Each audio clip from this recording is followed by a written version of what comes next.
Hey YouTube, my name's Steph, and my partner is a collector, which makes me a collector by proxy.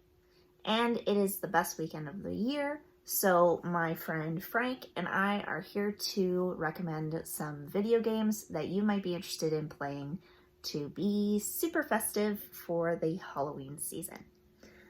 So let's dive right into it. We've got quite a few games because we wanted to cover kind of a good spectrum. So if you're a retro gamer or you're more of a modern gamer, there is hopefully a game for you on this list. So let's go.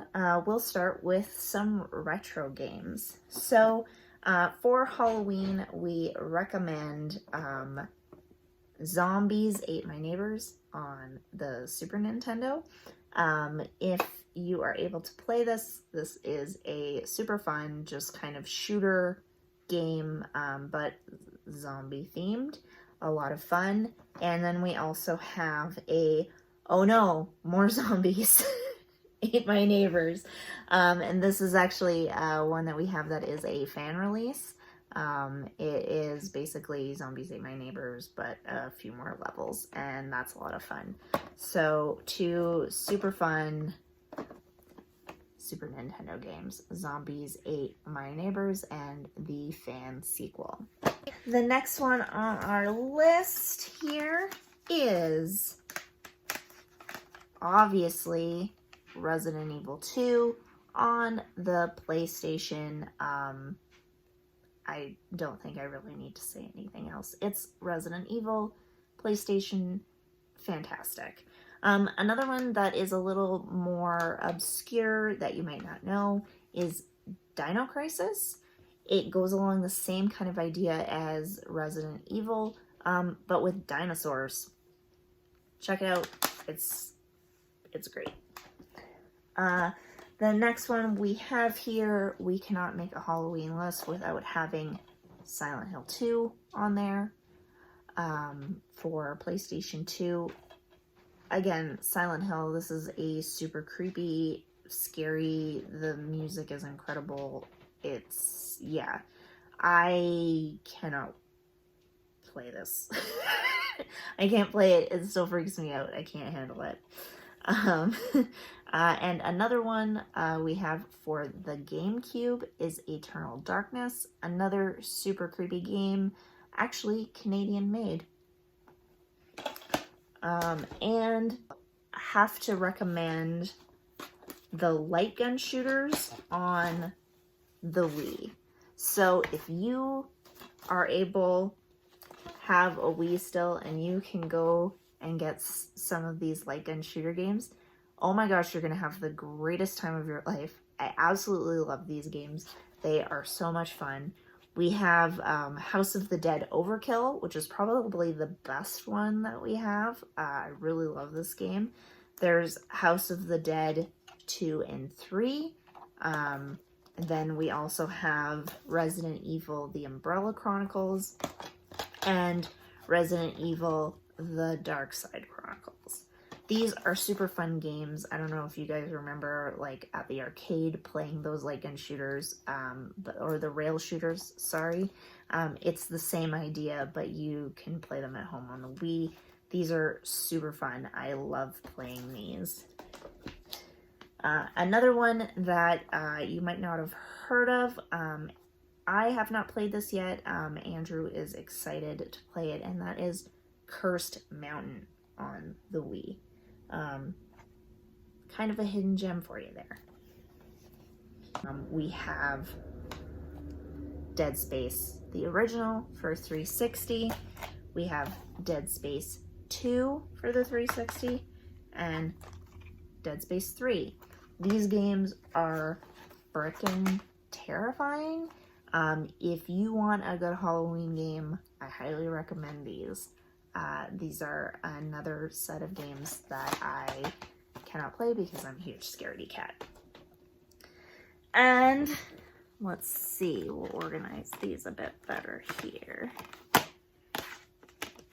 No, we'll split them up, why not? Okay, so moving on to more modern games. We have Until Dawn on the PS4. This is actually one of the first games that we played on our PS4. This is an excellent couch co-op. The story is a little cheesy, and the controls are a little bad, but this is a lot of fun. Story choices. It's good. Highly recommend if you're playing with someone else. And then we have another terrifying game that I will never play because I watched Andrew play it for 5 minutes and I could not handle it, is Alien Isolation. This is really the start, or no, not the start, but this is kind of like the perfection of those run and hide games. Like that idea of like you don't have a weapon. This is this is it. This is good. The first half of this game is excellent. After the second half, when you do kind of start getting weapons and stuff, it's not as good. It loses that tension, but it is still a terrifying game, and I highly recommend for Halloween. Going along those same lines is the little less polished Outlast games. These are, again, those run and hide terror games where you cannot fight back, and you just need to get through it and survive. This game is absolutely terrifying. If you are a horror gamer, you might get bored of this trope. I know Andrew did near the end of the game. He did get a little bored of it, but it's still perfectly thematic for Halloween. Coming up next is Layers of Fear. This, again, is another one of those games where you don't really fight. It's very atmospheric. There's a little less running and hiding and more of a storytelling bit of this game. You can still die, but yeah, it's much more story driven. It's much more mystery solving, but still very, very creepy and kind of, would you say psychedelic? I don't know. It definitely messes with your brain. We'll put that. The next one we have here is Little Nightmares. Now, this game is terrifying, but also the art style and just the entire like story of the game is super, super, super fantastic. I highly recommend this game. There's a bit of puzzle solving. There's a lot of running and hiding. But ultimately, like, the characters in this game and the art style are just fantastic. Highly recommend this one. And next, we're going to offer something that isn't really necessarily a horror game, but definitely has a lot of horror elements. Much more atmospheric, again, are the games Inside and Limbo. These games are excellent games. Highly recommend if you're not looking for that straight up horror and more of that slow burn. These are the games for you. And then finally, we're going to add something a bit quirky here for the Nintendo Switch, and that is Flipping Death. This game is really unique, and I'm surprised I don't see more people talking about this game. This game has this really amazing kind of art style. It's got that like weird kind of paper cutout art style, that kind of like early aughts, like gross slime kind of feel to it. It's a lot of fun. It's very quirky.